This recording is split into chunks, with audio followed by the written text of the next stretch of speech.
Hi there. Welcome to the Chris and Garry Show. My name's Chris Scott, joined by my partner in crime here, Garry Kreth, and we're here to talk about all things real estate. And today we've got a very exciting topic because we're going to be talking about listing agent tools to counter or maybe even combat commission lawsuits.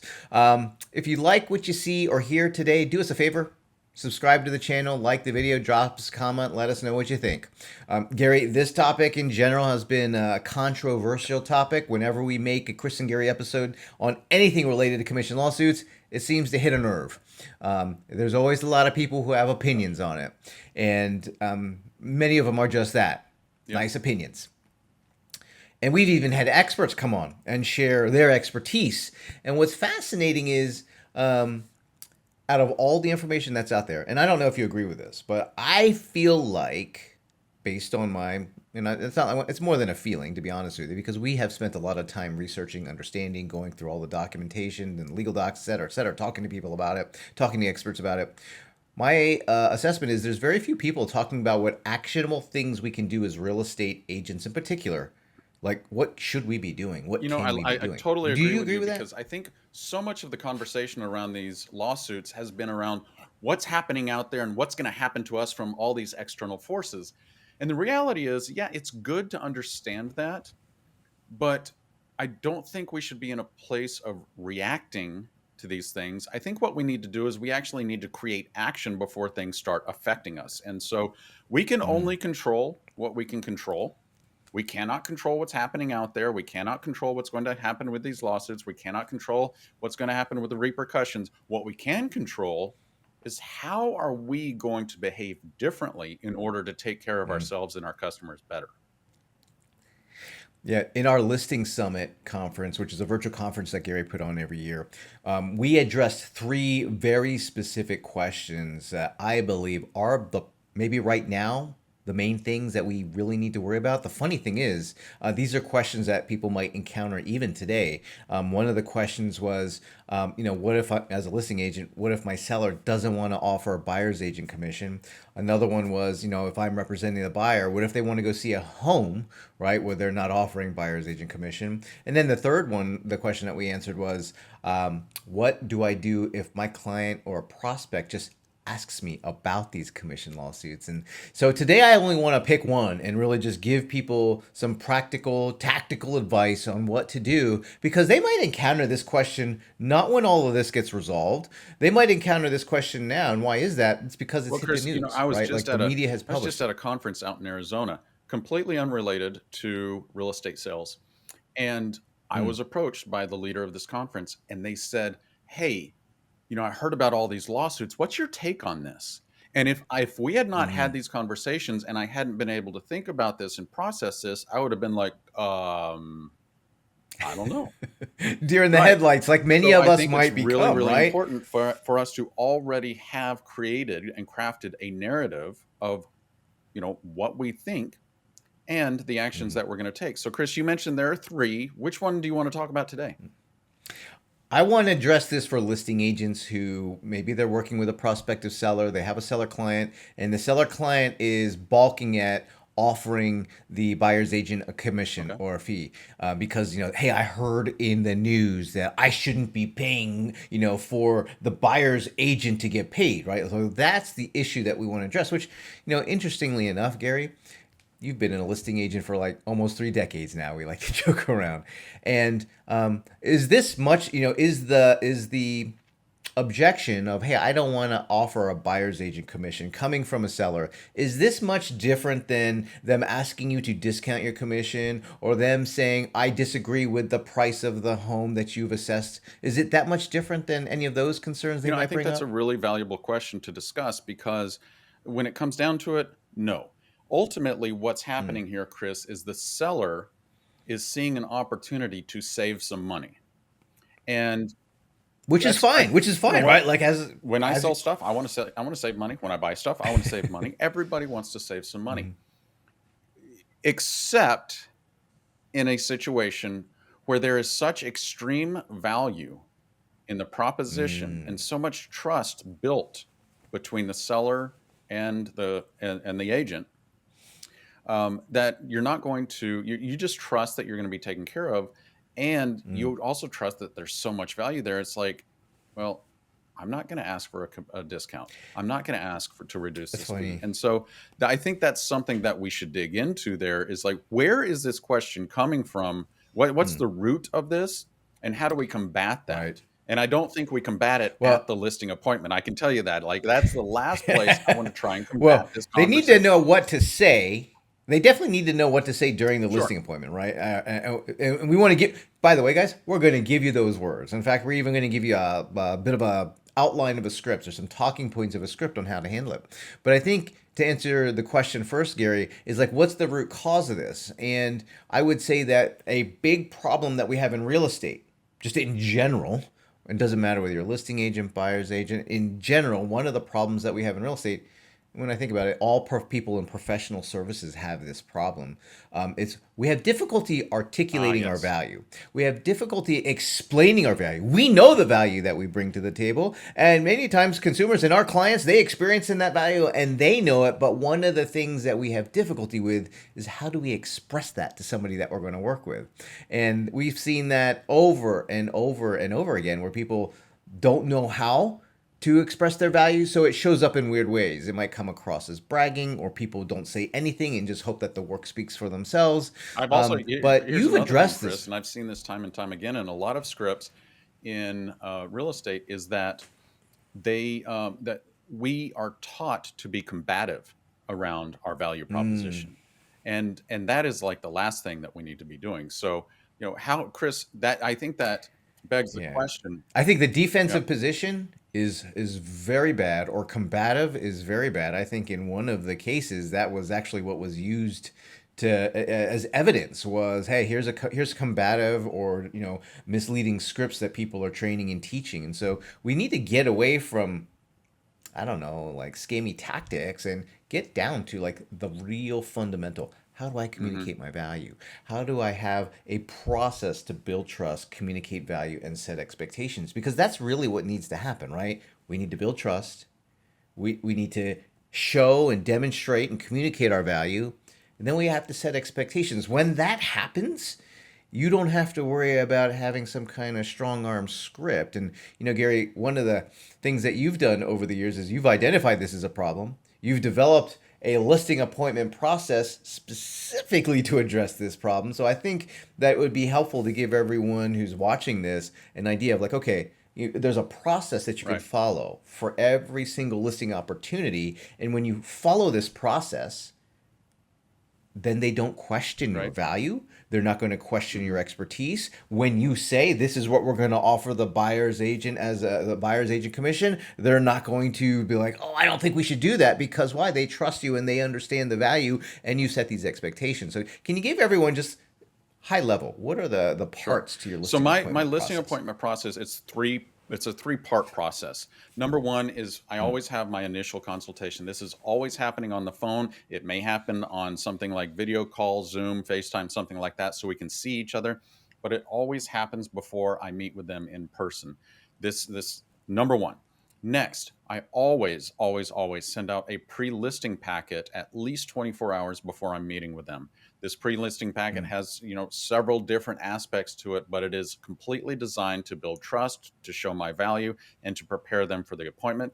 And then, of course, third is the actual listing appointment. This is mm. where we show up, we answer questions, we seal the deal. That's what's happening with that. And it's So, a three-part process, Chris, that is completely designed to build superior trust. That is the biggest thing, mm, because if I can build superior trust through that branding, through that reputation, through the education, to your point, they're not going to be beating me up over the head with about my commission that I'm charging. So mhm. if we can do that, Or right, anything else, right? Your commission, the price right, of the home.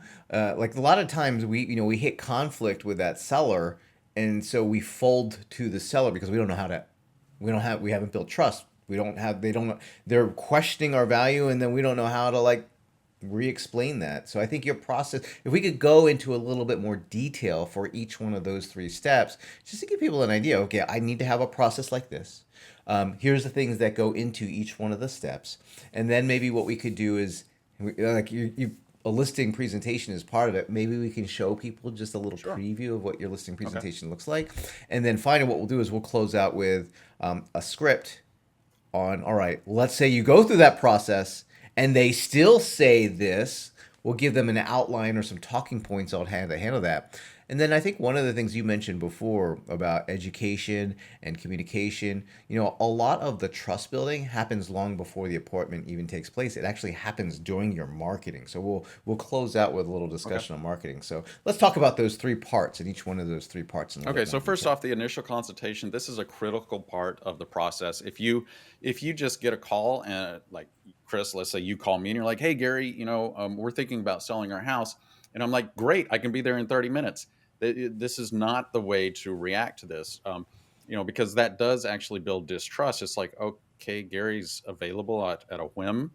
What does that mean? Hmm. But also, we're not setting ourselves up for success. So the initial consultation is critical. It's minimum 30 minutes, typically takes about 45 minutes to an hour, depending on, how much they need to explain. And it is a deep, What kind of questions what's are in that? there?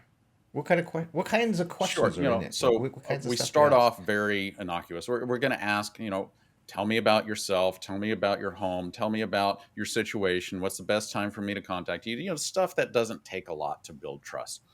Then we're going Mm. to start digging in further. I need to know what is their payoff amount of their loan. I need to know why they're actually thinking of selling their house and moving. I need to know, well, can you tell me more about that? Why is that so important to you? Who are the decision makers in this process? What's your timeline like? Are there any aspects of your home that you think you might need to improve before we go to market? What are you looking for in a Mm. marketing plan? What are you looking for in a real estate agent? So it is completely digging into who these people are, what their needs, their wants, their concerns, their fears, their desires, their financial situation. All of these things are so that when I walk in the door for the listing appointment, I'm not going in blind. I need to be as prepared as possible. Plus, as And yeah, so time out. So most people they're going to gather that information on the listing appointment, but you're getting all that I like to get before. that before. One other question that I asked during this appointment is, have you thought about interviewing other real estate agents? And people are Mm. like, oh, don't ask that question. I'm like, but I need to know. I need to know, Interesting. are they interviewing other real estate agents? And if so, who are they? Because I might know who they are. And I need to know what my Mm. competition is like. So I need to know all of I this see. information, be fully prepared going into this appointment. Plus, the more thorough I am during this pre-listing call, the initial consultation, the shorter my appointment will be with them when I show up for the listing appointment. Plus, the more trust I'm building with them. Because if we do a deep dive before I show up, they're like, wow, that Gary, he really asked a lot of great questions. He really Mm. cared. And if they're interviewing somebody else and they just get on the phone and say, yeah, I'll be there in 30 minutes, or great, let's set up an appointment, and then that's all, I have the competitive advantage. That's Mm. step number one.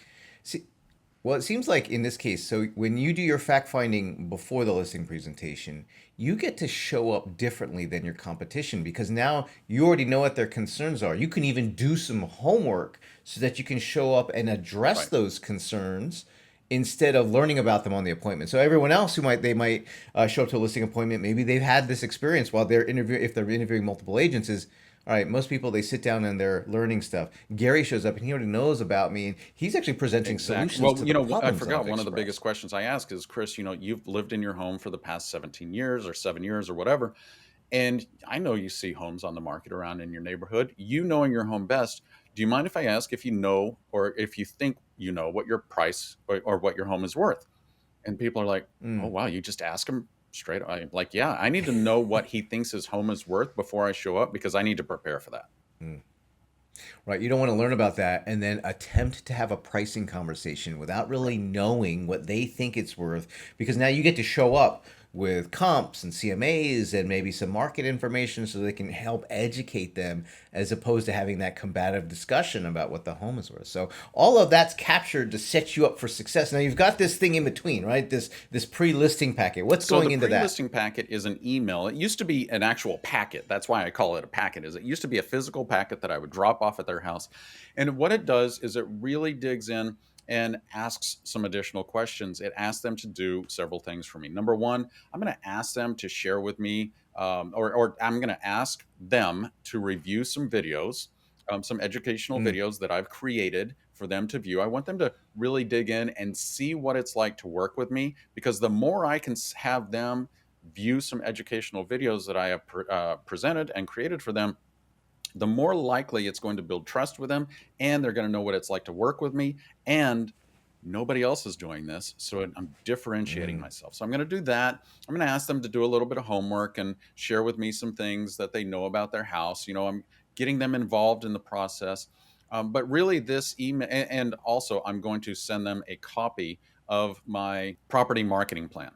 And this property marketing plan goes through in depth and shows them everything that we're going to do differently to prepare and market their home differently than most agents do. So it's education, it's building trust, it's showing them how different we are, and it's showing them what it's like to work with me by sending them some videos.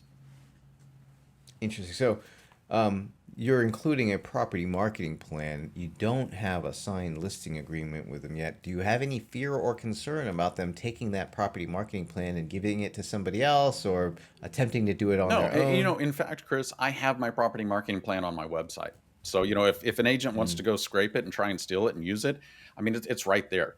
But do I have any fear? No. And you have a great saying about this, and I'd love for you to share this, because mm, I right. try and express it like I don't want to be afraid of what, but you have this phrase. Can you share that with everybody? Right. Well, it all goes down to articulating your value, right? So you never want to let fear of the competition prevent you from showing your value to That's your so customers and powerful. Yeah. prospects, And right? so, and I think that And it that's happens a in real different estate. ground, is, the agents who would say, well, I don't want to share this with out there because it might be distributed. That's coming from a place of fear instead of a place of, curiosity, a place of servitude, a place of taking care of your customers. That's where we need to come from. So that's why I send that out. Plus, builds up so much trust. Plus, reduces the amount of time that I have to sit with my clients. I Mm, used to show up to listing appointments, and then we'd be 90 minutes into it, and I'm looking at the clock. I'm like, well, I guess we need to schedule another time to come back to review the paperwork and sign the documents. mm. And now, Because a lot of it's education, which you can yep. educate them not just on the process, but on part of your value, what you're going to do, set some of those expectations all in that pre-listing packet. Well, hold on, So hold on. now, Here's the and be, biggest thing. The biggest thing that mm, happens here is that if they are interviewing other agents, you know what's going through their mind as they're interviewing other agents? They're what's saying, that? well, Gary already told us all about all of this. Gary already Mm, shared this.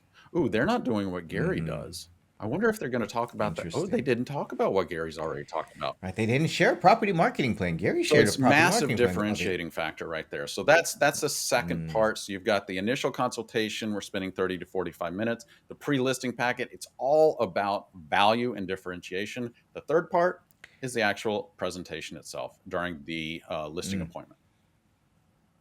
So let's maybe we don't have time to go Sure. slide by slide, but maybe just show people Well, an a lot of people are example of like, what it "Well, do looks you print like. it out? Do you take it?" Like, no, I always show up with my trusty iPad here, and on it All I right, there you have go. all of the slides talking about, the value proposition. This really helps me. You'll see there's a lot of images here.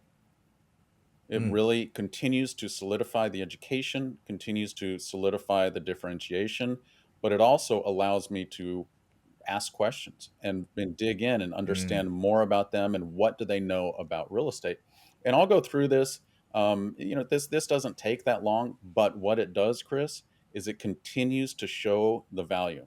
Quite often, as well, mm. I'll send them a copy of this before I even show up at the house, so they've already seen. I say, "Oh, were you able to take a look?" "Oh yeah, we saw it, man. It's great." I said, "Great. Do you have any specific questions, or should we just go through quickly and make sure that we clarify everything?" Then by the end, Gotcha. Chris, they're ready. They're ready to sign, and it just makes things a whole lot faster and easier for me. I think it's often underestimated the power of a process in real estate. I think a lot of times because we're people and we just want to get things going and work with a customer. A lot of times we underestimate the value of having a process to work with each person so that you can secure hey, trust has been built, value has been articulated, expectations have been set. So then you can go right from there into a pricing conversation and not have it Well, be you know combative, right? Because now what's they're like, really important here, Chris, is maybe we can explain it this way. Most real estate agents come to the real estate career and it's their second, third, fourth, or fifth different career. So, what that says is statistically, at some point, they have interviewed for a job somewhere else. mm, You know what a listing appointment is, Chris? is It it is a a job job interview? interview. And so we are interviewing for that job. So if you think Mm, about this, is think if you showed up for your first job interview ever, and they look at you and say, "Welcome to the team. Here's your desk. Let's get started." You're like, "Wait, we just jumped over so many hurdles. I guess that's mm, okay." But then it leaves you wondering what's next. And so mm, people, humans, um, they display fear, which is false expectations appearing real when we have ignorance. It's just lack of knowledge. mm. So the more we can educate and remove that ignorance from that client's mind before we show up for that interview, more powerful it is. Gotcha. Interesting. All right. So let's say now I have a piece of paper here because I'm going to reference this as part of how we transition. So let's assume you've gone through your process and you've had the pricing conversation with them. You've discussed the pricing strategy, and now you've gone through the paperwork perhaps, and you've explained you explain your fees, which actually that's something I noticed too. A lot of times people may be concerned to really break down how we get Well, paid, right? Have you ever honestly, noticed that? Chris, this I think is why we're in the current legal situation we are, is that there's Mm. a lot of not talking, not sharing, not educating. Hey, this is the flow of money. Money flows. And so we need to understand how your money is going to flow in this transaction and the costs to transact in real estate.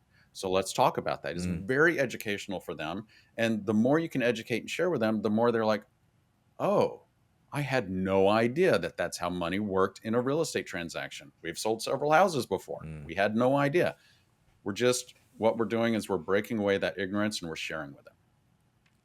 Well, I think transparency allows for them to then have full disclosure. This is how this works. And now I understand part of what I'm paying for, part of the value is all clear. When it's unclear, that's where, they might have questions. And actually, this is a good point because let's say you get to the point, let's say you get to the end of it and you're reviewing the paperwork and they say, Gary, I heard these commission lawsuit situations, and I heard that I shouldn't be paying the buyer's real estate agent, for their fees, right? So let's say we get to that conversation, and you've gone through all of this, right? We have a little bit of a script Sure. to share with people. Do you have it pulled up? I could read it here. I've Yeah, got go it for it. I here mean, on my piece it's of a paper. wonderful script because and the more you can commit this to memory and put it in your own words, the more it's going to flow. But this is a wonderful way to not be combative, to not be defensive, but to say, "Hey, you know what? Totally understand why you might be thinking that. Let's actually examine this together." So I can understand why you would ask that question. Providing buyer's agent compensation is about making your home more competitive in the market, so it attracts buyers with highly qualified agents, right? So it's putting that emphasis on buyers with qualified agents. All right, next thing. Most deals fall apart because of the agent's inability to guide their client. If a buyer has an unskilled agent or no agent at all, the likelihood of the deal falling apart is a lot higher. And when that happens, we have to relist the home. But future buyers think there's something wrong with the home, even though it's not the buyer's. Even though it's the buyer, even though it is the previous buyer's agent's fault, those future buyers want concessions. Could be in the form of a lower price because they think there's something wrong with the home.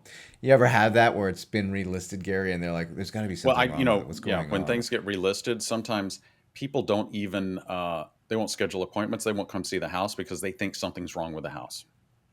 Gotta be a cracked Right. foundation that can't be repaired. It's always like it's always there's a little crack there. Oh, that's a cracked foundation, right? People are always worried about the foundation. All right, so do you see how not compensating the buyer's agent could result in you not getting your home sold for the price and timing you Then want? they'll be like, Yeah, now that you say that, it makes a lot of sense. By the way, most critical thing is following this process, because by this point they trust you so much that what you say and how you Mm. explain it, they're going to trust it. They're not going to be like, well, you're just trying to sell me something. But the script doesn't stop there, right? So the script is concluding with, you see how that might prevent you from getting the outcome that you want, basically, right? And so you're waiting there for a moment of not like agreement, but like, okay, yeah, I can see how that might happen. So then you follow up with this last piece. As your advisor, I strongly recommend we offer X to the buyer's agent, but we can offer lower. However, I want to reinforce the risk of not achieving your objectives, but since I work for you, it's ultimately your Absolutely. decision. It leaves them in the driver's seat because it is their money, it is their compensation, to decide, if they're going to agree with what you put in the listing agreement. So I love this because it explains it. It's not combative. It's not defensive. It's just like, this is the situation. This is why it's important. But ultimately, it's your choice. And here's the thing, by explaining it in that way, let's say for whatever reason, they refuse to do it. When the outcome doesn't play out, you can keep coming back to, hey, remember this conversation. Do you want to make that adjustment? Do you want to make it's my recommendation as your advisor to adjust this compensation that we're going to offer. So now it's not hidden, or it's a surprise, or they feel like you failed, or it's not even you beating them over the head or walking away from it altogether, but rather it's like, hey, I'm your advisor. Just like a doctor. A doctor is going to recommend a treatment plan. You don't have to follow it, right? You don't have to follow it, but I strongly advise you And the take more these you trust pills. I that strongly doctor, the advise you more drink more. likely you're going to do what they recommend. Right. All right. So that's the script to handle that. And you don't want to be combative, and you do want to be in the place of, I'm your advisor. I'm going to strongly recommend, encourage, but ultimately I work for you. So, Gary, let's flip it to the trust building aspects. And we've given them the process, we've given them a script on how to handle it. A very important part of the equation is how they market to acquire sellers in the first Absolutely. place, right? And the form of marketing that they do, and the content of their marketing that they do. And we don't need to get into too much detail. However, they can always go check out our website, because we have lots of great examples of marketing and different types of lead generation marketing campaigns and stuff at thepaperlessagent.com. So go check that out. But one of the things that we would strongly suggest is that you are constantly educating people, sellers, buyers, owners, on part of the value proposition, part of the process. You want to demonstrate your expertise and experience. You really want to be marketing to build trust and elevate your reputation. Did you know that according to the National Association of Realtors, the number one determining factor that sellers use in choosing their agent is the listing agent's reputation? And so your marketing really has to facilitate and specify and Hmm. amplify. Specify and amplify the reputation you want to have in the marketplace. We have a system called the 5-step real estate marketing system. Again, you can go check that. You can Google that. Go paperless agent 5-step real estate marketing system. We have blog posts and videos and so on and so forth about it. But it's one of the ways that you can securely generate opportunities with people who have a predisposition to trust you. They know a part of your value proposition, and then you employ this process that Gary has outlined for us, right? Using an initial consultation, doing the pre-listing packet, using a listing presentation, and now all of a sudden you have a much easier time, and you can always walk away with confidence knowing I've done everything that I can. You always have to remember that I've done everything that I can as a professional. This is what I've done, and sometimes you have to sometimes from even walking away from situations if it's not going to be a good fit for you or for Yep. that customer. So Gary, I think I want to pause it there. I think in a future episode, I'd like to get into another one of those I common love it. scenarios that they're going I to would, find themselves I in. think we should So, share all of these scenarios in a couple more episodes. And so, I personally, I think that the biggest thing everybody here should be doing is staying in contact with people consistently, building trust through the mhm. process that we just shared, and having confidence that you are that consummate professional, but you have to communicate that with all of your sellers. By the way, if you love this episode and you like what we shared with you today, make sure that you subscribe so that you get all updates for future episodes. Make sure that you like this and send us a comment down below. Let us know if you're following a process like this. And as always, make sure that you stick around and see us on our next episode where we dig into another factor of these commission lawsuits.